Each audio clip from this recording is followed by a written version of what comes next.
L'Université libre de Bruxelles est une fausse université aux activités frauduleuses et qui ne peut être fréquentée ni par un étudiant étranger ni par un étudiant belge pour la raison que voici.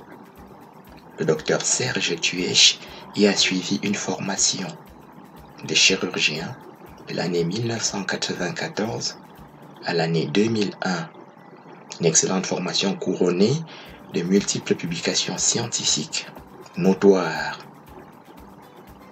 Le docteur Serge Tuech est ressorti bredouille de cette université, sans diplôme de chirurgien, sans aucune décision ni d'échec ni de réussite, et sans décision tout court concernant donc ces 7 années de formation de chirurgien.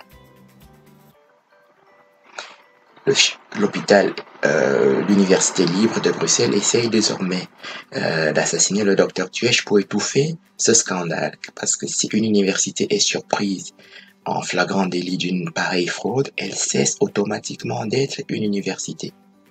Quand on trouve un étudiant au baccalauréat en train de tricher, on le met dehors. C'est fini le baccalauréat pour lui. Si un étudiant triche à l'université, on le fout dehors, c'est foutu. Une université qui fraude, c'est terminé pour elle. Cette université a poursuivi le docteur Tuech pour l'assassiner depuis toutes ces années. Le docteur Serge Tuech est le seul chirurgien au monde entier à avoir publié une série de transplantations de 167 patients. Il y a déjà plus de presque 20 ans, en juin 2003. Dans toute la Belgique, aucune des 3 universités, personne n'a publié une série même de 10 transplantations hépatiques. C'est extrêmement difficile à faire. Cette université a chargé le tribunal de la jeunesse de me suspendre de mon droit de visite de manière extrêmement arbitraire, comme je viens de le démontrer ici. C'est une université de la fraude absolue. Elle a imposé l'avocate maître Patricia Rubinfeld, Ashkenaz aussi, comme avocate de ma fille et comme avocate de ma femme. Et moi, j'ai saisi le tribunal de la jeunesse pour dire que mais non, c'est pas normal. Et ils m'ont suspendu le droit de visite de ma fille pour cette raison-là, par le juge Paridens. Et j'ai fait tous les appels que je voulais. La juge, elle a pris, le dossier a disparu. C'était une décision en premier et en dernier ressort. Ils ont fait vendre mes biens immobiliers, mes biens immobiliers à Bruxelles et à Charleroi, etc. Ils m'ont fait psychiatriser et hospitaliser en psychiatrie, comme un grand malade. Alors que donc, je répète, je suis le seul chirurgien, pas en Belgique, dans le monde entier, à avoir publié une série de transplantations de 167 patients. Aucun des hôpitaux, même CHU, des 3 universités belges, n'atteint même 167 transplantations adultes. Et personne n'est capable de publier une pareille série en Belgique.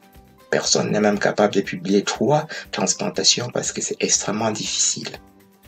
Il faut rassembler plus de 100 données du receveur, du donneur et des données comme ça qu'on appelle de suivi, et des données de technique chirurgicale pour faire une analyse terminale et c'est très difficile, personne ne sait le faire.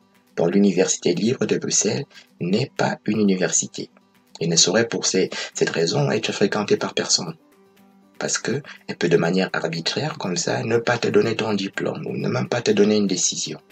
Et quand tu viens de Chine, ou de quelque part, ou même quand tu es un Belge, tu n'as pas le pouvoir, comme ça, si on te suspend du droit de visite de ta famille, des choses comme ça, tu peux rien faire, parce qu'elle fonctionne de manière 100% arbitraire. Tu peux rien faire, ni un Belge, et quand on te suspend du droit de visite, le lendemain, il te suicide aussi, Ils te suicident, ils t'assassinent, ils assassinent ta fille. Ils font paraître dans leurs journaux que sa vie avait basculé et il s'est suicidé. Et on suicide ta fille en disant que ouais, sa fille n'a pas résisté au choc de perdre son père, quelque chose comme ça. Donc c'est pas une université du tout, et elle cesse définitivement d'être une université pour cette raison-là. Parce que c'est une fraude caractérisée. Je n'ai pas reçu mon diplôme, personne n'a statué, ni en premier ni en dernier ressort. Je suis sorti bredouille sans aucune décision, ni d'échec ni de réussite.